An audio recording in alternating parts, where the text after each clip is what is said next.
Hello friends, welcome back to our channel. ഇന്ന് നമ്മൾ കാണാൻ പോകുന്നത് തലവൻ എന്ന മൂവിയാണ്. ഒരു പോലീസുകാരന്റെ വീടിന്റെ ടെറസിൽ നിന്ന് ഒരു പെൺകുട്ടിയുടെ ജഡം കണ്ടെത്തുകയും അതിനെപ്പറ്റിയുള്ള അന്വേഷണവുമാണ് ഈ ഒരു മൂവിയുടെ സ്റ്റോറി. മൂവിയിലേക്ക് കിടക്കുന്നതിന് മുമ്പ് നമ്മുടെ ഈ ചാനൽ സബ്സ്ക്രൈബ് ചെയ്യാത്തവർ ഇതൊന്ന് സബ്സ്ക്രൈബ് ചെയ്യുക. നമ്മുടെ സെക്കൻഡ് ചാനലിന്റെ ലിങ്ക് ഞാൻ എന്റെ ഡിസ്ക്രിപ്ഷനിൽ കൊടുത്തിട്ടുണ്ട്. മൂവിയുടെ തുടക്കത്തിൽ തന്നെ കാണിക്കുന്നത് ഒരു ചാനലിന്റെ ഷൂട്ടിംഗ് ലൊക്കേഷൻ ആണ്. ക്രൈം സ്റ്റോറീസ് ആണ് അവർ അവരുടെ പ്രോഗ്രാമിലൂടെ പറഞ്ഞുകൊണ്ടിരുന്നത്. ആ പ്രോഗ്രാമിൽ ഏറ്റവും കൂടുതൽ ക്രൈം സ്റ്റോറീസ് പറയുന്നത് റിട്ടയർഡ് ഡിവൈഎസ്പി ആയ ഉദയഭാനു ആയിരുന്നു. അയാളുടെ കഥകൾ കേൾക്കാൻ പ്രേക്ഷകർ ഒരുപാട് ആഗ്രഹിക്കുന്നു. അതുകൊണ്ട് തന്നെ ഇത്തവണ ചെപ്പനംതൊട്ടിയിൽ നടന്ന കേസിനെ പറ്റി സംസാരിക്കാമോ എന്ന് ആ പ്രോഗ്രാമിന്റെ ഓണേഴ്സ് ചോദിക്കുന്നു. ഉദയഭാനു കൂടി ഉൾപ്പെട്ട ഒരു കേസായിരുന്നു അത്. അയാൾക്കും പല പ്രശ്നങ്ങളും ഈ കേസ് കാരണം ഉണ്ടായിട്ടുണ്ട്. അതുകൊണ്ട് അയാളുടെ ഭാഗം ക്ലിയർ ആക്കാനും ഇതിലൂടെ അവസരം കിട്ടും. അങ്ങനെ ആ കേസ് പറയാമെന്ന് അയാൾ സമ്മതിക്കുന്നു. സർവീസിലെ ഡിഫറന്റ് റാങ്കിലുള്ള 2 പോലീസുകാരുടെ കഥയായിരുന്നു അത്. 2019 മെയില് ചെപ്പനംതൊട്ടയിലെ പോലീസ് സ്റ്റേഷനിലേക്ക് പുതിയ SI പോസ്റ്റിലേക്ക് ജോയിൻ ചെയ്യാൻ വരികയായിരുന്നു കാർത്തിക്. കാർത്തികിനെ സ്റ്റേഷനിലേക്ക് സ്വാഗതം ചെയ്യുന്നത് ഹാരിസ് എന്ന കോൺസ്റ്റബിൾ ആണ്.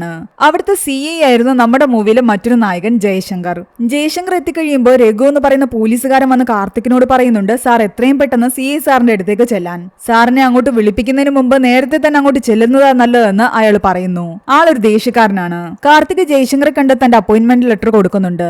സർവീസിൽ കയറി 1.5 വർഷത്തിനിടയ്ക്ക് കാർത്തികിന് 5 ട്രാൻസ്ഫർ കിട്ടിയിട്ടുണ്ട്. അതിന്റെ കാരണം ജയശങ്കർ അന്വേഷിക്കുമ്പോൾ കാർത്തിക് പറയുന്നുണ്ട്, ഞാൻ കൈക്കൂലി വാങ്ങിയും പ്രശ്നമുണ്ടാക്കിയൊന്നും ട്രാൻസ്ഫർ വാങ്ങിയതല്ല, ഇതൊന്നും ചെയ്യാത്തത് കൊണ്ടാണ് എനിക്ക് ട്രാൻസ്ഫർ കിട്ടിയതെന്ന്.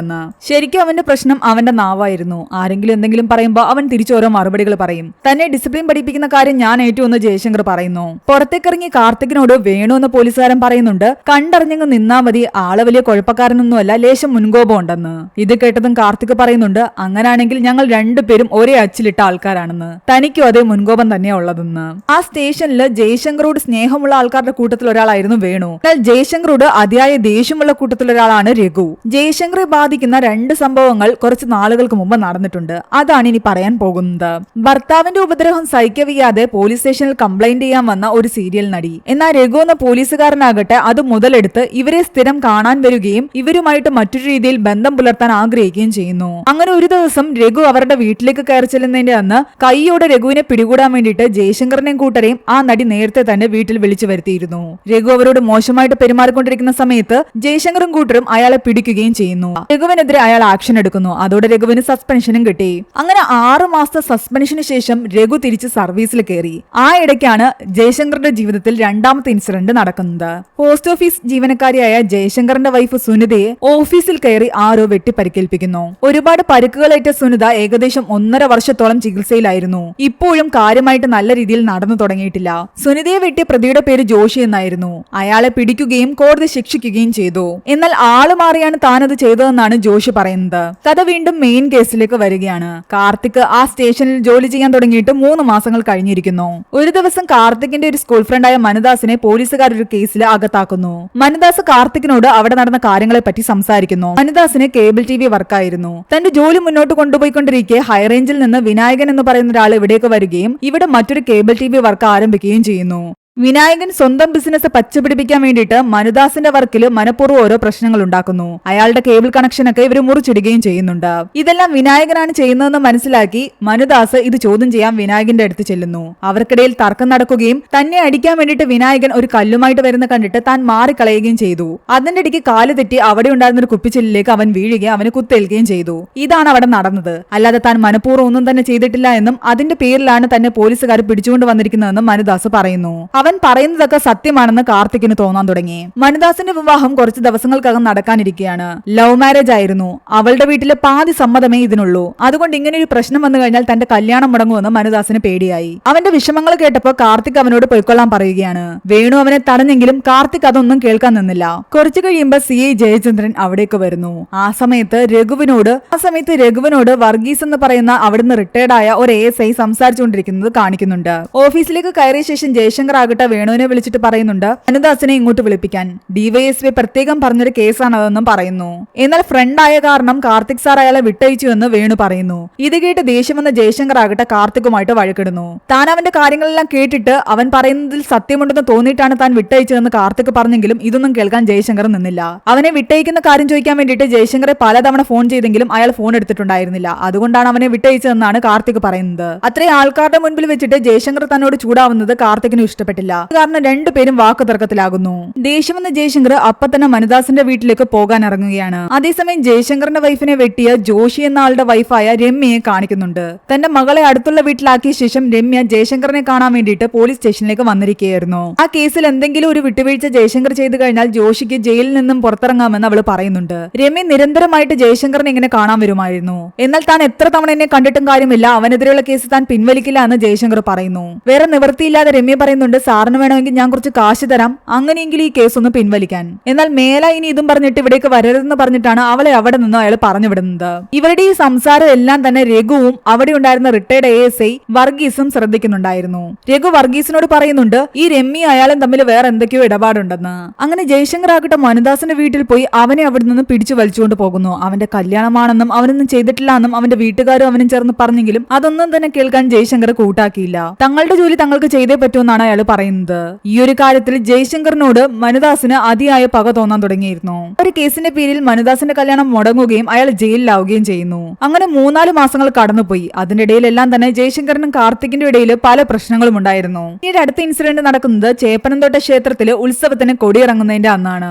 സുനിതയുടെ സഹോദരനാകട്ടെ പുറത്തുനിന്നും നാട്ടിലേക്ക് വന്നത് കാരണം അന്ന് സുനിതയും മകളും അവന്റെ കൂടെ സ്വന്തം വീട്ടിലേക്ക് പോവുകയായിരുന്നു. ജയശങ്കറിന്റെ വീട്ടില് രാത്രി ജയശങ്കർ മാത്രമേ ഉള്ളൂ. ജയശങ്കറിന്റെ ബാച്ച്മേറ്റും ഉറ്റ സുഹൃത്തുമായിരുന്നു DYSP ഉദയഭാനു. അതുകൊണ്ട് ജയശങ്കറും ഉദയഭാനു അന്ന് രാത്രി ജയശങ്കറിന്റെ വീട്ടിൽ കൂടാൻ തീരുമാനിക്കുന്നു. അന്നത്തെ ദിവസം തന്നെയാണ് മനുദാസ് ജയിലിൽ നിന്നും പുറത്തിറങ്ങുന്നത്. പക്ഷെ കാർത്തികൻ അന്ന് ഡബിൾ ഡ്യൂട്ടി ആയിരുന്നു. രഘു ഒന്ന് ലീവ് എടുത്തിട്ട് എന്തോ സ്ഥലക്കച്ചവടത്തിന്റെ പേരും പറഞ്ഞിട്ട് മണിമലയിലേക്ക് പോവുകയാണെന്നാണ് പറയുന്നത്. അങ്ങനെ തന്നെ ഡ്യൂട്ടി നോക്കിക്കൊണ്ടിരിക്കുന്നതിടെ കാർത്തികിന് DYSPയുടെ കോള് വരുന്നുണ്ട്. താൻ വലിയ തിരക്കിലൊന്നും അല്ലെങ്കിൽ ജയശങ്കറിന്റെ വീട്ടിലേക്ക് വരാൻ പറയുന്നു. ജയശങ്കറും കാർത്തികും തമ്മിലുള്ള പ്രശ്നങ്ങളൊക്കെ പറഞ്ഞു തീർക്കാനാണ് DYSP ആഗ്രഹിച്ചിരുന്നത്.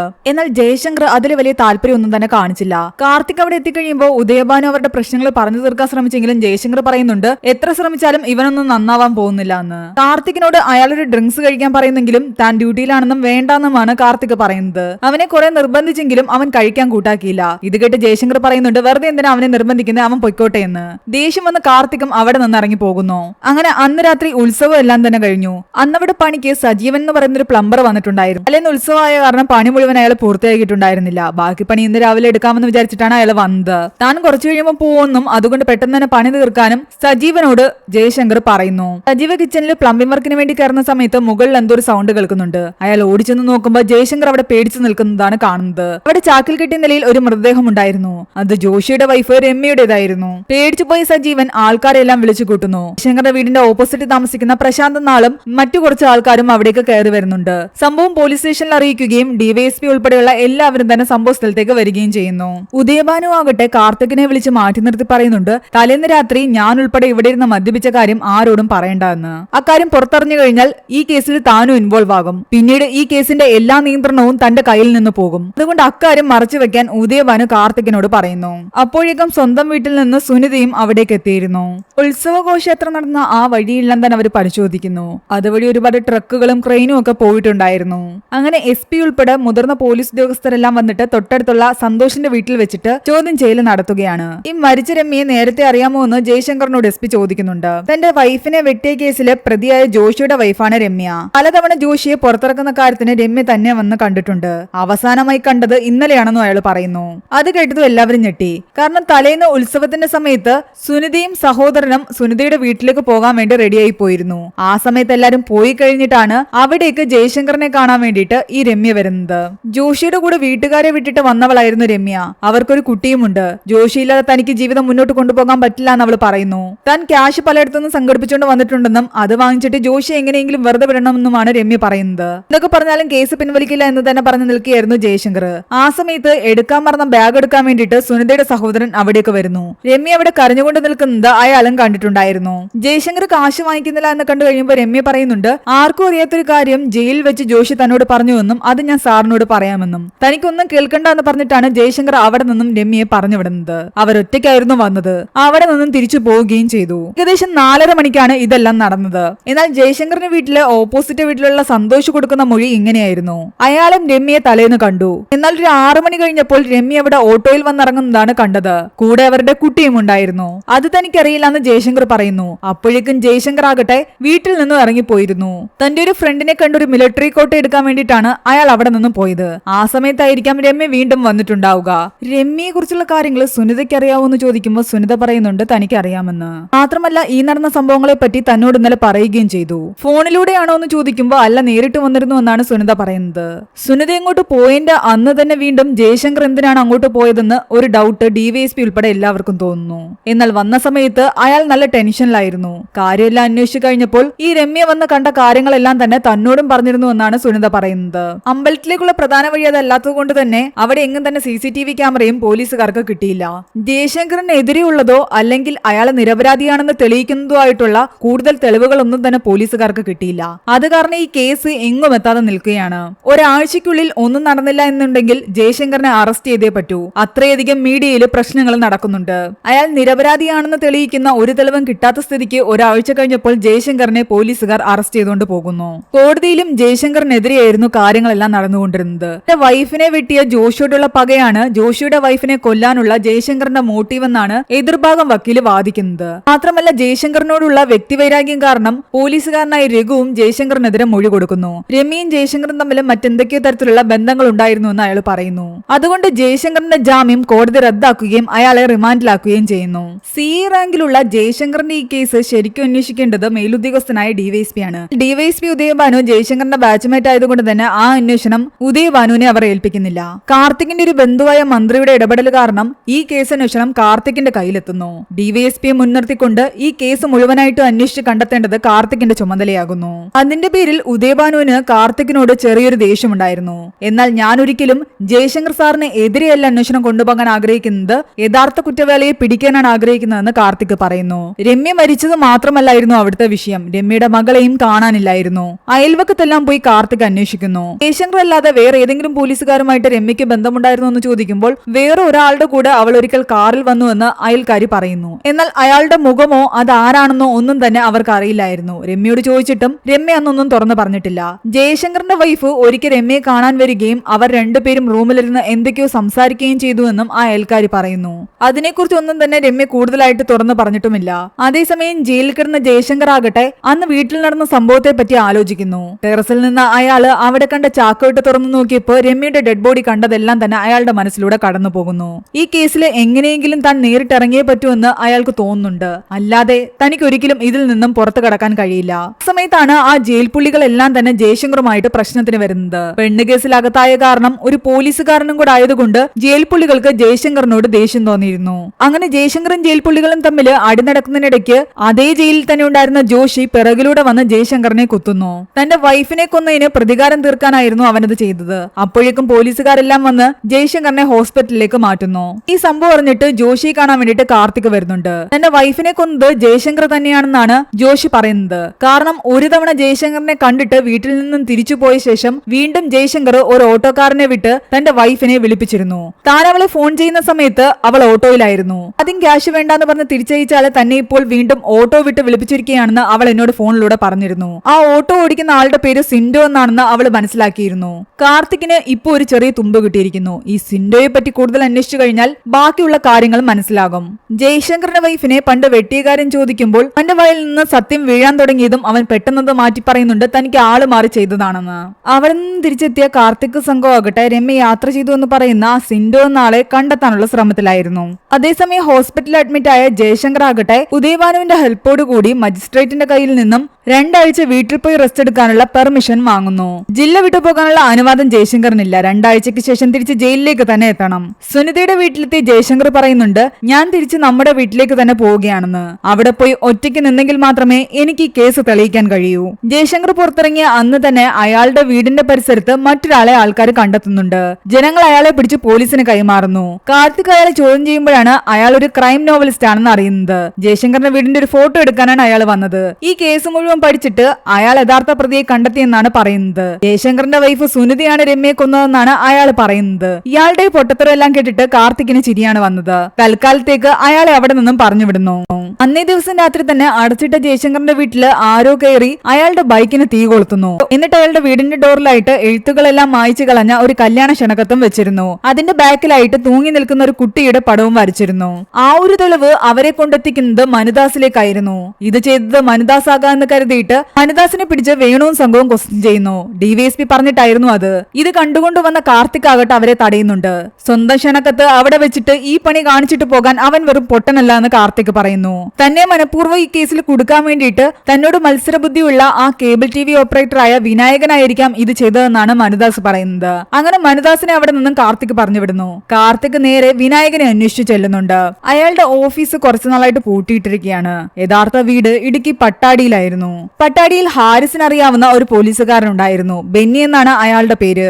വിനായകനെ കുറിച്ച് അന്വേഷിക്കാൻ ബെന്നിയെ ഹാരിസ് ഏൽപ്പിക്കുന്നു. അന്ന് രാത്രി ബെന്നി കാർത്തികിനെ വിളിച്ചിട്ട് പറയുന്നുണ്ട് വിനായകനെ കുറിച്ചുള്ള ഡീറ്റെയിൽസ് കിട്ടിയെന്നും അവനെ ഒരു ഹോസ്പിറ്റലിൽ അഡ്മിറ്റ് ആക്കിയിരിക്കുകയാണെന്നും. വർക്കിനിടയിൽ പറ്റിയൊരു അപകടത്തിലാണ് അയാൾ ഇപ്പൊ ഹോസ്പിറ്റലായിരിക്കുന്നത്. താൻ മനുദാസിനെ ഒരു രീതിയിലും ദ്രോഹിക്കാൻ ശ്രമിച്ചിട്ടില്ല എന്നാണ് വിനായകൻ പറയുന്നത്. അവനാണ് പക മനസ്സിൽ കൊണ്ട് നടന്ന് തന്നെ ഉപദ്രവിക്കാൻ ശ്രമിച്ചിട്ടുള്ളത്. നിങ്ങൾ വിചാരിക്കുന്ന പോലെ അവനത്ര പാവമൊന്നും അല്ല എന്നാണ് കാർത്തികിനോട് വിനായകൻ പറയുന്നത്. മനുദാസിന്റെ വീട്ടിൽ വിളിച്ചിട്ട് മനുദാസിനെ കുറിച്ച് അന്വേഷിക്കുമ്പോഴാകട്ടെ മനുദാസിന്റെ വീട്ടിൽ വിളിക്കുമ്പോഴാകട്ടെ മനുദാസ് നാട് വിട്ടു പോയെന്നാണ് അറിയുന്നത്. അവനെ എങ്ങനെ വെറുതെ വിട്ടയക്കേണ്ടിയിരുന്നില്ല എന്ന് കാർത്തികിന് തോന്നാൻ തുടങ്ങി. അവിടെ നിന്നും പോകാൻ നേരത്ത് അവരുടെ കൂടെ ഉണ്ടായിരുന്ന പട്ടാടി സ്റ്റേഷനിലെ പോലീസുകാരൻ ചോദിക്കുന്നുണ്ട് സാർ അന്വേഷിക്കുന്നത് സി ജയശങ്കർ സാറിന്റെ കേസാണോ എന്ന്. ഈ ജയശങ്കർ ഇതിനു മുമ്പ് പട്ടാടി സ്റ്റേഷനിൽ ജോലി ചെയ്തിട്ടുണ്ട്. ആ സമയത്ത് അയാളെ ഒരു ഗുണ്ട വെട്ടാൻ ശ്രമിച്ചിരുന്നു. അവന്റെ പേര് സിൻഡോ എന്നാണ്. അവർ നേരത്തെ അന്വേഷിച്ചുകൊണ്ടിരുന്ന അതേ സിൻഡോയുടെ പേര് തന്നെ വീണ്ടും വന്നിരിക്കുന്നു. ഡീറ്റെയിൽസ് എടുക്കുമ്പോൾ അവന്റെ ഫോട്ടോയും കിട്ടുന്നുണ്ട്. അങ്ങനെ വർഷങ്ങൾക്ക് മുമ്പ് പട്ടാടി സ്റ്റേഷനിൽ വെച്ച് ജയശങ്കർ ഉൾപ്പെട്ട ഒരു ഇഷ്യൂ ഉണ്ടായിരുന്നു. അതിനെപ്പറ്റി അവിടുത്തെ പോലീസുകാരിൽ നിന്നും കാർത്തിക് അറിയുന്നു. അന്ന് സിൻഡോയുടെ കൂടെ കുറച്ച് ചെറുപ്പക്കാരും ഇതേ സ്റ്റേഷനിലെ തന്നെ ശിവദാസൻ എന്ന് പറയുന്ന ഒരു പോലീസുകാരന്റെ മകനായ അരുൺ ശിവദാസും ഒരു പെൺകുട്ടിയും ഉണ്ടായിരുന്നു. ഇവരെല്ലാം ഉൾപ്പെട്ട ഒരു സംഭവമാണ്. ഇതിനെക്കുറിച്ച് കൂടുതൽ അറിയണമെങ്കിൽ ഇതേ സ്റ്റേഷനിൽ തന്നെ ആ ശിവദാസൻ എന്ന പോലീസുകാരനെ കണ്ടാൽ മതി. അങ്ങനെ കാർത്തിക് ആ പോലീസുകാരന്റെ വീട്ടിലേക്ക് പോകുന്നു. അയാളിൽ നിന്നും അന്ന് നടന്ന സംഭവത്തിന്റെ ഡീറ്റെയിൽസ് ആണ് കാർത്തിക് പിന്നീട് കേൾക്കുന്നത്. ഈ ശിവദാസന്റെ മകൻ അരുൺ ശിവദാസിന് ആ നാട്ടില് ജോലിക്ക് വന്ന സിൻഡുവുമായിട്ട് കൂട്ടുണ്ടായിരുന്നു. ആ കൂട്ടുകെട്ട് അന്നേ ശരിയല്ല എന്ന് അവനോട് ഞാൻ പറഞ്ഞതാണ്. ഈ സിൻഡുവും അവന്റെ ഗ്യാങ്ങിലെ ആൾക്കാരും എന്റെ മകൻ അരുൺ ശിവദാസും അവന്റെ കാമുകയും ചേർന്നിട്ട് ഇവിടെ അടുത്തുള്ള ടൂറിസ്റ്റുകൾ വരുന്ന ഒരു സ്ഥലം കാണാൻ വേണ്ടി പോയി. അതിനിടയ്ക്ക് അതുവഴി വന്ന 2 പോലീസുകാരാകട്ടെ ഇവരെ ചോദ്യം ചെയ്തു. നിങ്ങൾ എല്ലാവർക്കും കൂടി ഈ ഒരൊറ്റ പെണ്ണ് മതിയോ എന്നുള്ള രീതിയിൽ അവരെ ചൊറിയുന്ന രീതിയിൽ സംസാരിച്ചു. ദേഷ്യം വന്ന സിൻഡോ പോലീസുകാരെ അടിക്കുകയും എന്റെ മകനെ കൊണ്ട് ആ പോലീസുകാരനെ അടിപ്പിക്കുകയും ചെയ്തു. ആ സമയത്ത് അതുവഴി വന്ന CI ജയശങ്കർ ആകട്ടെ പോലീസുകാരുടെ ബൈക്ക് കണ്ട് അവിടേക്ക് വന്ന് നോക്കുമ്പോൾ കാണുന്നത് സിൻഡോയും കൂട്ടരും ചേർന്നിട്ട് പോലീസുകാരനെ കെട്ടിയിട്ട് അടിക്കുന്നതാണ്. ജയശങ്കർ അതിൽ ഇടപെടുകയും സിൻഡോയെ അടിക്കുകയും ചെയ്യുന്നു. ദേഷ്യം വന്ന സിൻഡോ ആകട്ടെ ഒരു വാളെടുത്ത് ജയശങ്കറിനെ വെട്ടുന്നു. അയാളുടെ കാക്കിയിലാണത് കൊള്ളുന്നത്. അതിന്റെ പേരിൽ എല്ലാവരെയും സ്റ്റേഷനിലേക്ക് കൊണ്ടുപോയെങ്കിലും ഞാൻ ഒരുപാട് ശ്രമിച്ചിട്ടാണ് എന്റെ മകനെ ആ കേസിൽ നിന്നും ഊരിക്കൊണ്ടുവന്നത്. അവന്റെയും പെൺകുട്ടിയുടെയും പേരിൽ കേസ് ഒന്നും തന്നെ എടുത്തില്ല.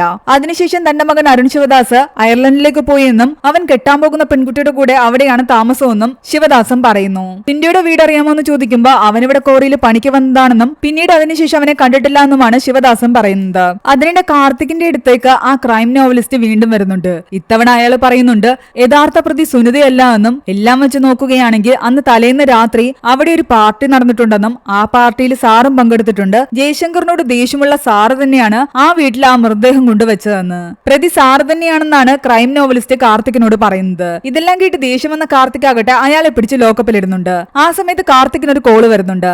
രമ്യ സഞ്ചരിച്ച ഓട്ടോയുടെ ഒരു CCTV ക്ലിപ്പ് കിട്ടിയിരിക്കുന്നു. കുറെ നാളായിട്ട് വീട് അടച്ചിട്ടിരിക്കുകയായിരുന്നു. അതുകൊണ്ടാണ് നേരത്തെ അവർ അന്വേഷിച്ചപ്പോൾ കിട്ടാതിരുന്നത്. ആ ക്ലിപ്പിൽ നിന്നും കിട്ടിയ ഓട്ടോ നമ്പർ വെച്ചിട്ട് അതിന്റെ RC ഓണറിന്റെ അഡ്രസ് തേടി പോകുമ്പോൾ അത് രഘുവിന്റെ വീടായിരുന്നു. കൂട്ടത്തിൽ തന്നെ രഘുവിന്റെ കൂടെ ഉണ്ടായിരുന്ന മൂവിയുടെ തുടക്കത്തിൽ കാണിച്ച റിട്ടയർഡ് ASI വർഗീസും ഉണ്ടായിരുന്നു.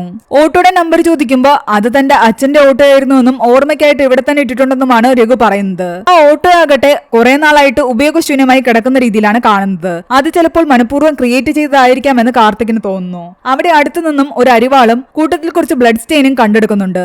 എന്നാൽ അത് ഇറച്ചി വെട്ടിയതിന്റെ ആണെന്ന് രഘു പറയുന്നു. അവരെന്തായാലും ആ സാമ്പിള് ലാബിലേക്ക് അയക്കുന്നുണ്ട്. ആ കേസുമായിട്ട് രഘുവിനുള്ള ഇൻവോൾവ്മെന്റ് എന്താണെന്ന് അവർ അന്വേഷിക്കാൻ ശ്രമിക്കുന്നു. അന്ന് രാത്രി തന്നെ മറ്റൊരു കാര്യം നടക്കുന്നു. കുറച്ചു നാളായിട്ട് മിസ്സിംഗ് ആയിരുന്ന മരിച്ച രമ്യയുടെ മകളെ ആരോ അന്ന് വീട്ടിൽ തിരിച്ചു കൊണ്ടാക്കുന്നുണ്ട്.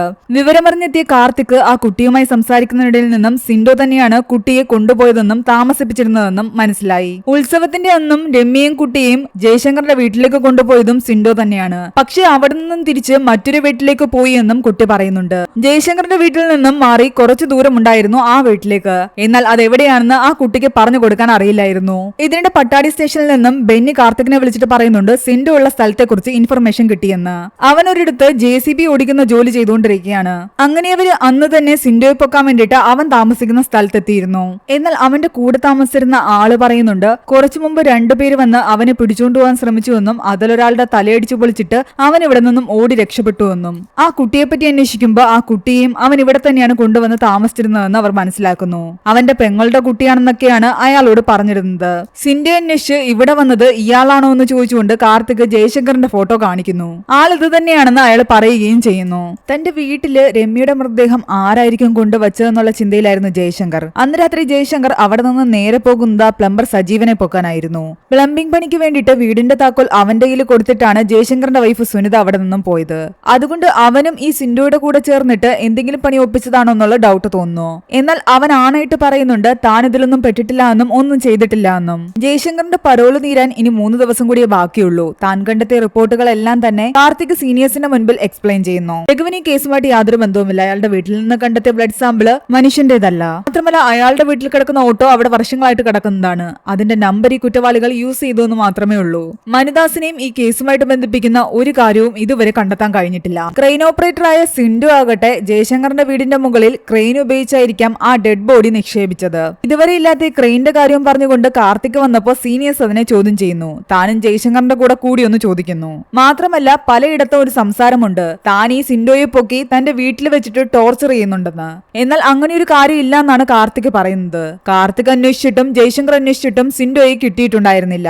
ജയശങ്കർ തിരിച്ച് ജയിലിലേക്ക് പോകുന്നതിന് മുമ്പ് ഈ കേസ് പെട്ടെന്ന് ക്ലോസ് ചെയ്യണമെന്ന് സീനിയേഴ്സ് അയാളോട് പറയുന്നു. അന്ന് രാത്രി തന്നെ ജയശങ്കറിന് ആരുടെ ഒരു കോള് വരുന്നുണ്ട്. സാർ അന്വേഷിച്ചുകൊണ്ടിരിക്കുന്ന സിൻഡോ കാർത്തിക് സാറിന്റെ വീട്ടിലുണ്ടെന്നും സാറിനെതിരെ തെളിവുകൾ അവനെ പറഞ്ഞ് പഠിപ്പിക്കുകയാണ് കാർത്തിക് ചെയ്തുകൊണ്ടിരിക്കുന്നതെന്നും. അതേസമയം കാർത്തിക്കിനാകട്ടെ ബെന്നിയുടെ ഒരു വോയിസ് മെസ്സേജ് വരുന്നുണ്ട്. എന്തോ ഇമ്പോർട്ടന്റ് ആയിട്ടുള്ള ഒരു എവിഡൻസ് കിട്ടിയെന്ന് പറഞ്ഞിട്ട്. ആ വോയിസ് മെസ്സേജ് കേൾക്കാൻ തുടങ്ങിയതും അവനെ അവന്റെ അമ്മ വിളിക്കുന്നു. അവൻ സംസാരിച്ചുകൊണ്ട് നിൽക്കുന്ന സമയത്ത് തന്നെ അവിടുത്തെ കറണ്ട് പോകുന്നു. പുറത്തേക്ക് പോയി നോക്കുമ്പോഴാകട്ടെ അവിടെ ഒരു ഓട്ടോയും ഒരു ബോക്സും ഉണ്ടായിരുന്നു. ആ ബോക്സിനകത്ത് സിൻഡോയുടെ മൃതദേഹമായിരുന്നു. സിൻഡോ രമ്യയെ കൊണ്ടുപോയ അതേ ഓട്ടോ തന്നെയായിരുന്നു അവന്റെ വീടിന് മുറ്റത്ത് കടന്നത്. ഇത് കണ്ട് പേടിച്ചു നിന്ന കാർത്തികിന്റെ അടുത്തേക്ക് പെട്ടെന്ന് ജയശങ്കർ വരുന്നുണ്ട്.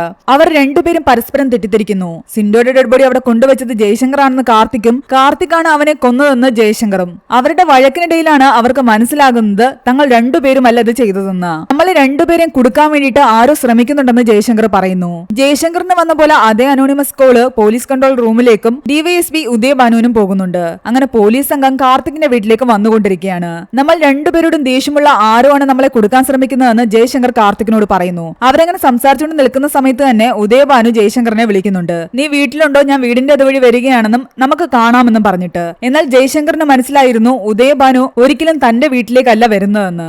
അവനും പോലീസുകാരനാണ്. എന്തോ ഇൻഫർമേഷൻ കിട്ടിയിട്ടാണ് അയാൾ ഇപ്പോൾ ഞാൻ വീട്ടിലുണ്ടോ എന്ന് ഉറപ്പിക്കാൻ വേണ്ടി വിളിച്ചിരിക്കുന്നത്. പോലീസുകാർ വരുമ്പോ ഈ ഡെഡ് ബോഡിയുടെ കൂടെ നമ്മൾ രണ്ടുപേരും ഇവിടെ നിന്ന് കഴിഞ്ഞാൽ ഈ കേസ് നമുക്ക് തെളിയിക്കാൻ പറ്റില്ല. അതുകൊണ്ട് എത്രയും പെട്ടെന്ന് ഇവിടുന്ന് രക്ഷപ്പെടണമെന്ന് പറഞ്ഞിട്ട് കാർത്തികിനെയും കൂട്ടി ജയശങ്കർ അവിടെ നിന്നും പോകുന്നു. അടുത്തതായിട്ട് എങ്ങോട്ട് പോകണമെന്ന് അവർക്ക് അറിയില്ലായിരുന്നു. ആ സമയത്താണ് ബെന്നി അയച്ച വോയിസ് മെസ്സേജിനെ കുറിച്ച് കാർത്തിക് ആലോചിക്കുന്നത്. അയാൾ അത് മുഴുവനായിട്ട് കേൾക്കുന്നു. തനിക്കൊരു വൈറ്റൽ എവിഡൻസ് കിട്ടിയെന്നും ആ എവിഡൻസ് വെച്ചിട്ട് ഈ കേസ് ക്ലോസ് ചെയ്യുന്നതുമാണ് ബെന്നി പറയുന്നത്. ഈ വോയിസ് മെസ്സേജ് കിട്ടിയ ഉടനെ വിളിക്കണമെന്നും അതിലുണ്ടായിരുന്നു. എന്നാൽ ബെന്നി എത്ര തവണ വിളിച്ചിട്ടും കിട്ടുന്നില്ല. അതുകൊണ്ട് ബെന്നിയുടെ വീട് അന്വേഷിച്ച് പോകാൻ തന്നെ തീരുമാനിക്കുകയാണ് ജയശങ്കറും കാർത്തിക്കും. അപ്പോഴേക്കും പോലീസുകാര് കാർത്തികിന്റെ വീട്ടിലെത്തി സിൻഡോയുടെ ബോഡി കണ്ടെടുത്തിരുന്നു. തങ്ങളുടെ വണ്ടിയും സിമ്മും എല്ലാം ഉപേക്ഷിച്ചിട്ട് ബസ്സിൽ കയറി അവർ ബെന്നിയുടെ വീട്ടിലെത്തുന്നു. ഈ കേസ് അന്വേഷണത്തിന്റെ ഭാഗമായിട്ട് പാസ്പോർട്ട് ഓഫീസിലൊക്കെ ബെന്നി പോയിരുന്നുവെന്ന് അയാളുടെ വൈഫ് പറയുന്നു. അവിടെ നിന്നും അവർ ഉപയോഗിക്കാത്തൊരു ഫോണും അവിടുത്തെ വണ്ടിയും എടുത്തുകൊണ്ടാണ് പിന്നീട് അന്വേഷണത്തിന് അവർ ഇറങ്ങിത്തിരിക്കുന്നത്. പാസ്പോർട്ട് ഓഫീസിൽ പോയി ബെന്നി അവിടെ വന്നത് എന്തിനാണെന്ന് അവർ അന്വേഷിക്കുമ്പോൾ കുറച്ച് ആൾക്കാരുടെ പാസ്പോർട്ട് ഡീറ്റെയിൽസ് എടുക്കാനാണ് വന്നതെന്ന് പറയുന്നു. ബെന്നി കൊടുത്ത ലിസ്റ്റിൽ 2 പേർക്ക് മാത്രമേ പാസ്പോർട്ട് ഉണ്ടായിരുന്നുള്ളൂ. ഒന്ന് സിൻഡോയും രണ്ടാമത്തത് ശിവദാസ് എന്ന പോലീസുകാരന്റെ മകൻ അരുൺ ശിവദാസനും. അതിൽ സിൻഡോ മരിച്ചിരിക്കുന്നു. ഇനി ആകെ അരുൺ ശിവദാസൻ മാത്രമേ ഉള്ളൂ. ആ സമയത്ത് ബെന്നിയുടെ ഒരു അറിവില്ലാത്ത കാരണം അയാളുടെ ലാസ്റ്റ് ഫോൺ ലൊക്കേഷൻ നോക്കാൻ വേണ്ടിയിട്ട് വേണുവിനോട് കാർത്തിക് പറഞ്ഞിട്ടുണ്ടായിരുന്നു. അതും ഈ അരുൺ ശിവദാസിന്റെ വീട്ടിലാണ് അവസാനിക്കുന്നത്. അങ്ങനെ അവർ രണ്ടുപേരും ആ വീട്ടിലെത്തുമ്പോഴാണ് അറിയുന്നത് അയർലൻഡ് വെച്ചിട്ട് അരുൺ ശിവദാസ് മരിച്ചിരിക്കുന്നുവെന്ന്. അവൻ വിവാഹം കഴിക്കാനിരുന്ന ആ പെൺകുട്ടിയാണ് കാര്യം വിളിച്ചു പറഞ്ഞത്. അതിന്റെ ചടങ്ങുകളാണ് ഇപ്പോൾ ഇവിടെ നടന്നുകൊണ്ടിരിക്കുന്നത്. ബെന്നിയുടെ ഫോട്ടോ കാണിച്ചിട്ട് ഇയാൾ ഇവിടെ വന്നിരുന്നുവെന്ന് അവിടെ ഉണ്ടായിരുന്ന ആളോട് ചോദിക്കുമ്പോൾ അയാൾ പറയുന്നുണ്ട് ഇവിടെ വന്നിട്ടുണ്ടായിരുന്നു. എന്തിനാ വന്നെന്ന് ചോദിച്ചപ്പോൾ ഇനി അത് പറഞ്ഞിട്ട് കാര്യമില്ലാന്ന് പറഞ്ഞിട്ട് അയാൾ ഇവിടെ നിന്നും തിരിച്ചുപോയി എന്ന്. അതേസമയം തന്നെ മീഡിയയിൽ വലിയ പ്രശ്നങ്ങൾ നടക്കുകയാണ്. പ്രതിയായ ജയശങ്കറിന്റെ കൂടെ അന്വേഷണ ഉദ്യോഗസ്ഥൻ കാർത്തിക്കും കൂടി ചേർന്നിട്ട് ഈ കേസ് അട്ടിമറിക്കാൻ ശ്രമിക്കുന്നു എന്ന പേരില് തൽക്കാലം ഒന്ന് മാറി നിൽക്കാൻ വേണ്ടിട്ട് അവരൊരു ലോഡ്ജിൽ മുറിയെടുക്കുന്നു. ജയശങ്കറിന് പരിചയമുള്ള ആളുടെ ലോഡ്ജ് ആയിരുന്നു അത്. അന്ന് രാത്രി അവരെ അന്വേഷിച്ച് പോലീസുകാർ അവിടെ എത്തിച്ചേരുന്നുണ്ട്. പോലീസുകാരിൽ നിന്ന് ജയശങ്കറിനെയും കാർത്തികിനെ രക്ഷിക്കാൻ വേണ്ടിയിട്ട് അയാൾ പുറത്തു നിന്നും ആ റൂം പൂട്ടുന്നു. അത് തുറക്കാൻ പോലീസുകാരൻ പറഞ്ഞെങ്കിലും അതിലാരും താമസമില്ല എന്നുള്ള രീതിയിൽ അയാൾ ആ റൂമെല്ലാം തുറന്നു കാണിക്കുന്നുണ്ട്. ബാത്റൂമിനകത്ത് ആരും കാണാതെ ഒളിച്ചിരിക്കുകയായിരുന്നു ജയശങ്കറും കാർത്തിക്കും. ലോഡ്ജുകാരന്റെ സമയോചിതമായ ഇടപെടൽ കാരണം തന്നെ ജയശങ്കറിനെയും കാർത്തിക്കിനെയും പോലീസുകാർക്ക് കണ്ടുപിടിക്കാൻ കഴിഞ്ഞില്ല. പോലീസുകാർ പോയി കഴിയുമ്പോൾ ഹാരിസ് അവരെ വിളിക്കുന്നുണ്ട്. ഈ അരുൺ ശിവദാസ് അയർലൻഡിലേക്ക് പോയിട്ടില്ല എന്നും അവൻ ഒരു തവണ പോലും ഇന്ത്യയിൽ നിന്ന് പുറത്തു പോയതായിട്ട് അവന്റെ പാസ്പോർട്ടിൽ ഇല്ല എന്നും പറയുന്നു. മാത്രമല്ല എംബസിയിൽ അന്വേഷിച്ചപ്പോൾ ഇങ്ങനെയൊരു മരണം റിപ്പോർട്ട് ചെയ്തിട്ടുമില്ല. അതിനർത്ഥം ഈ കേസെല്ലാം അവസാനിക്കുന്നത് അരുൺ ശിവദാസനിലേക്കും അയാളുടെ അച്ഛൻ ശിവദാസനിലേക്കുമാണ്. ശിവദാസന്റെ വീട്ടിൽ അപ്പോൾ തന്നെ അവരെത്തുകയും അരുൺ ശിവദാസ് എവിടെയെന്ന് ചോദിക്കുകയും ചെയ്യുന്നു. എന്നാൽ തന്റെ മകൻ മരിച്ചുപോയി എന്നാണ് അയാൾ പറയുന്നത്. തന്റെ അഭിനയം നിർത്താനും അവനെ പുറത്തിറക്കാനും അവർ പറയുന്നുണ്ട്. ഒടുവിലെല്ലാം സമ്മതിച്ചിട്ട് താൻ വിളിക്കാമെന്ന് പറഞ്ഞിട്ട് അയാൾ അകത്തേക്ക് കയറിപ്പോകുന്നു. എന്നാൽ അതൊരു ട്രാപ്പായിരുന്നു. കാർത്തികിനെയും ജയശങ്കറിനെയും അയാളും അയാളുടെ കൂട്ടാളിയും ചേർന്നിട്ട് ആക്രമിക്കുന്നുണ്ട്. അവിടെ വെച്ചാണ് ജയശങ്കർ ആ സത്യം മനസ്സിലാക്കുന്നത്. അരുൺ ശിവദാസ് മരിച്ചിരിക്കുന്നു. അന്ന് പോലീസുകാരെ കെട്ടിയിട്ട് അടിച്ചതിന്റെ പേരിൽ അരുൺ ശിവദാസിനെ ഈ ജയശങ്കർ സ്റ്റേഷനിലേക്ക് കൂട്ടിക്കൊണ്ടുപോയിരുന്നു. പോലീസുകാരന്റെ മകനായിട്ട് ഒരു പോലീസുകാരനെ തന്നെ കെട്ടിയിട്ട് ഉപദ്രവിച്ചതിന്റെ പേരിൽ ജയശങ്കർ അരുണിനെ ഒരുപാട് അടിച്ചിരുന്നു. ഇത് കണ്ട് ശിവദാസ് അത് തടയുകയും തന്റെ മകനെ താൻ പറഞ്ഞ് മനസ്സിലാക്കാമെന്ന് പറയുകയും ചെയ്യുന്നു. എന്നാൽ ഇവനെയൊക്കെ അടിച്ചെന്നെ നന്നാക്കണമെന്ന് പറഞ്ഞിട്ട് ശിവദാസിനെ കൊണ്ട് തന്നെ അരുണിനെ അടുപ്പിക്കുന്നു. താൻ സ്നേഹിക്കുന്ന പെൺകുട്ടിയുടെ മുന്നിൽ വെച്ചിട്ട് തന്റെ അച്ഛൻ തന്നെ തല്ലിയത് അരുണിന് സഹിക്കാൻ കഴിഞ്ഞില്ല. അതിന്റെ പേരിൽ അച്ഛന്റെ യൂണിഫോം വരെ അവൻ എടുത്ത് കത്തിക്കുന്നു. പിന്നീടുള്ള ദിവസങ്ങളിലെല്ലാം തന്നെ ആകെ വിഷമത്തിലായിരുന്നു അവൻ. ഒരു ദിവസം ശിവദാസ് വീട്ടിലെത്തുമ്പോൾ അരുൺ മരിച്ച നിലയിലാണ് കാണുന്നത്. അയാളും അയാളുടെ കൂട്ടാളിയും ചേർന്നിട്ട് അവന്റെ മരണം പുറത്തറിയിച്ചില്ല. അവനെ ആ റൂമിൽ തന്നെ അടക്കം ചെയ്തു. പിന്നീട് അങ്ങോട്ട് ജയശങ്കറിനോട് പകരം വീട്ടാനാണ് ഈ ശിവദാസ് കാത്തിരുന്നത്. അരുൺ അയർലൻഡിലേക്ക് പോയി എന്നൊരു കള്ളക്കഥ അവരുണ്ടാക്കി. ജയശങ്കറിന്റെ വൈഫിനെ ആക്രമിക്കാൻ ജോഷിയെ ഏർപ്പാടാക്കിയതും ഈ ശിവദാസൻ തന്നെയായിരുന്നു. എന്നാൽ അതിന്റെ പേരിൽ നിരന്തരം ജോഷി ഇയാളുടെ കയ്യിൽ നിന്ന് കാശ് വാങ്ങാൻ തുടങ്ങി. ജോഷിക്ക് മാത്രം അറിയാവുന്ന സത്യം ജോഷി രമ്യയോടും പറഞ്ഞിരുന്നു. രമ്യയും ജയശങ്കറും തമ്മിൽ എന്തൊക്കെയോ ഇടപാടുണ്ടെന്ന് അന്ന് രഘു പറഞ്ഞത് ഈ വർഗീസ് എന്ന ASI കേട്ടിട്ടുണ്ടായിരുന്നു. വർഗീസും ശിവദാസനും കൂട്ടുകാരനായിരുന്നു. അങ്ങനെയാണെങ്കിൽ ജയശങ്കറിനിട്ട് പണി കൊടുക്കുന്നത് താനാണെന്നുള്ള സത്യം രമ്യ ജയശങ്കറിനോട് പറയുമോ എന്ന് പേടിച്ചിട്ടാണ് രമ്യയും അയാൾ വക വരുത്താൻ തീരുമാനിച്ചത്. അതിനുവേണ്ടി അയാൾ സിൻഡോയുടെ സഹായം തേടി. അന്ന് ജയശങ്കർ വിളിപ്പിക്കുന്നു എന്ന് പറഞ്ഞിട്ട് കള്ളം പറഞ്ഞിട്ടാണ് സിൻഡോ രമ്യയെ ജയശങ്കറിന്റെ വീട്ടിലേക്ക് കൂട്ടുകൊണ്ടുവരുന്നത്. ജയശങ്കർ അപ്പോഴേക്കും വീട്ടിലുണ്ടായിരുന്നില്ല. അയാളെ ഒന്ന് വിളിക്കാൻ വേണ്ടിയിട്ട് രമ്യയുടെ ഫോൺ തന്നെ സിൻഡോ വാങ്ങുന്നു. എന്നിട്ട് അവളുടെ സിം അവിടെ വെച്ച് ഊരി മാറ്റുന്നു. അതുകൊണ്ട് അവളുടെ ഫോണിന്റെ ലാസ്റ്റ് ലൊക്കേഷൻ ജയശങ്കറിന്റെ വീടായി മാറി. വേറൊരു വീട്ടിലാണ് സാറുള്ളതെന്ന് പറഞ്ഞിട്ട് രമ്യ അവിടേക്ക് കൂട്ടിക്കൊണ്ടു പോകുന്നു. അത് ശിവദാസന്റെ ഒരു കൂട്ടുകാരന്റെ വീടായിരുന്നു. അവിടെ വെച്ചിട്ട് അയാൾ രമ്യയെ കൊല്ലുന്നു. രമ്യയുടെ കുട്ടിയെ കിഡ്നാപ്പ് ചെയ്യുന്നു. രമ്യയുടെ മൃതദേഹം ഉത്സവത്തിന്റെ അന്ന് രാത്രി സിൻഡോ ക്രെയിൻ ഉപയോഗിച്ചാണ് ജയശങ്കറിന്റെ വീട്ടിൽ വയ്ക്കുന്നത്. കുറേ ദിവസങ്ങൾക്ക് ശേഷം ഈ കുട്ടിയുടെ കരച്ചിൽ സഹിക്കവയ്യാതെ സിൻഡോ ദേഷ്യം വന്നിട്ട് കുട്ടിയെ വീട്ടിൽ കൊണ്ടിറക്കുന്നു. താൻ പറയാതെ കുട്ടിയെ തിരിച്ചു കൊണ്ടുവിട്ടതിന്റെ പേരിൽ ശിവദാസും സിൻഡോയും തമ്മിൽ തർക്കമുണ്ടാകുന്നു. മാത്രമല്ല തനിക്ക് ഇനിയും കാശ് വേണമെന്ന് സിൻഡോ ആവശ്യപ്പെടുന്നുണ്ട്. സിൻഡോയുടെ ഭീഷണി സഹിക്കവയ്യാതെ ശിവദാസ് സിൻഡോയും കൊല്ലുന്നു. ജയശങ്കറിനോട് പേഴ്സണലി ദേഷ്യമുള്ള എല്ലാവരെയും തന്നെ ശിവദാസിന് അറിയാമായിരുന്നു. അതുകൊണ്ടാണ് രമ്യയെ തട്ടിക്കൊണ്ടുപോകാൻ രഘു എന്ന പോലീസുകാരന്റെ വീട്ടിൽ കിടന്ന പഴയ ഓട്ടോയുടെ നമ്പർ വരെ അയാൾ എടുത്തത്. കാർത്തിക്കിനും ജയശങ്കറിനോട് ദേഷ്യമുണ്ടെന്ന് മനസ്സിലാക്കിയ അയാളാകട്ടെ സിൻഡോയുടെ മൃതദേഹം കാർത്തിക്കിന്റെ വീട്ടിൽ തന്നെ കൊണ്ടിടുന്നു. അതേസമയം അവിടെ എത്തിയ ബെന്നിയെയും അയാൾ തടവിലാക്കിയിരുന്നു. ബെന്നിയുടെ ഫോൺ ലൊക്കേഷൻ അവസാനം ഇവിടെയാണെന്ന് മനസ്സിലാക്കി പോലീസുകാർ ഇങ്ങോട്ടേക്ക് വരാൻ ചാൻസ് ഉള്ളത് കൊണ്ട് തന്നെ നേരത്തെ തന്നെ മരിച്ച തന്റെ മകന്റെ മരണം ഇപ്പോഴാണ് അയർലൻഡിൽ വെച്ച് നടന്നതെന്നുള്ള രീതിയിൽ ആക്കാൻ വേണ്ടിയിട്ട് അയാൾ ഒരു കള്ളക്കഥ ഉണ്ടാക്കുന്നു. ഈ കാര്യങ്ങളെല്ലാം മറ്റു പോലീസ് ഉദ്യോഗസ്ഥരെ അറിയിക്കുകയും അവരെല്ലാവരും വന്നിട്ട് ഇതിന്റെ എല്ലാം പിന്നില് ശിവദാസനാണെന്ന് മനസ്സിലാക്കിയ സ്ഥിതിക്ക് അവർ മേലുദ്യോഗസ്ഥരെ കാര്യങ്ങൾ അറിയിക്കുന്നു. ഫോറൻസിക് ആൾക്കാർ വരികയും അരുണിന്റെ അസ്ഥികൂടങ്ങൾ ആ വീടിനുള്ളിൽ നിന്ന് കണ്ടെടുക്കുകയും ചെയ്യുന്നുണ്ട്. ശരിക്കും ആത്മഹത്യ ചെയ്ത അരുണിന്റെ മരണം എന്തിനാണ് മറച്ചുവെച്ചതെന്ന് ചോദിച്ചപ്പോൾ തനിക്കപ്പോൾ അങ്ങനെ ചെയ്യാനാണ് തോന്നിയതെന്നായിരുന്നു ശിവദാസന്റെ മറുപടി. മകന്റെ മരണത്തിനുള്ള അയാളുടെ പ്രതികാരമായിരുന്നു ഇതെല്ലാം. ഇതായിരുന്നു അതിപ്രശസ്തമായ ചെപ്പനംതൊട്ട കേസ്. DYSP ആ കഥ പറഞ്ഞ് അവസാനിപ്പിക്കുന്നു. പിന്നീട് കാണിക്കുന്നത് ഈ എപ്പിസോഡെല്ലാം ഷൂട്ട് ചെയ്ത ശേഷം അത് TV-യിൽ ടെലികാസ്റ്റ് ചെയ്തുകൊണ്ടിരിക്കുന്നതാണ്. എപ്പിസോഡ് അവസാനിക്കുന്നതിന് മുമ്പ് ഉദയഭാനു ഒരു കാര്യം കൂടി പറയുന്നുണ്ട്. അടുത്ത എപ്പിസോഡിൽ ഞാൻ പറയാൻ പോകുന്നത് ഈ കഥയിൽ അധികമാരും ശ്രദ്ധിക്കാത്ത ഒരു കഥാപാത്രത്തെ കുറിച്ചാണെന്ന്. ഇത് കണ്ടുകൊണ്ടിരിക്കുന്ന ഉദയഭാനു ആകട്ടെ മരിച്ച നിലയിലായിരുന്നു ഉണ്ടായിരുന്നത്. അയാളുടെ മരണവാർത്ത അറിഞ്ഞിട്ട് കാർത്തികും ജയശങ്കറും അവിടേക്ക് വരുന്നു. ആദ്യത്തെ എപ്പിസോഡ് മുതൽ തന്നെ അയാൾക്ക് ഭീഷണികൾ ഉണ്ടായിരുന്നു എന്ന് വാർത്തയിലെല്ലാം തന്നെ പറയുന്നുണ്ട്. ഇതിന്റെ പിന്നിൽ ആരാണെന്ന് ഇനി പോലീസുകാരെ അന്വേഷിച്ച് കണ്ടെത്തണം. ആ ആൾക്കൂട്ടത്തിന്റെ ഇടയിൽ നമ്മുടെ ക്രൈം നോവലിസ്റ്റും ഉണ്ടായിരുന്നു. ഈ മൂവിക്ക് ഒരു സെക്കൻഡ് പാർട്ട് ഉണ്ടാകാം എന്ന് കാണിച്ചുകൊണ്ടാണ് ഈ കഥ ഇവിടെ അവസാനിക്കുന്നത്. ഈ മൂവിയുടെ സ്റ്റോറി എങ്ങനെ ഉണ്ടായിരുന്നു എന്ന് നിങ്ങൾ താഴെ കമന്റ് ചെയ്യുക. എക്സ്പ്ലനേഷൻ ഇഷ്ടപ്പെട്ടെങ്കിൽ ഈ വീഡിയോ ലൈക്ക് ചെയ്യാനും ചാനൽ സബ്സ്ക്രൈബ് ചെയ്യാനും മറക്കണ്ട.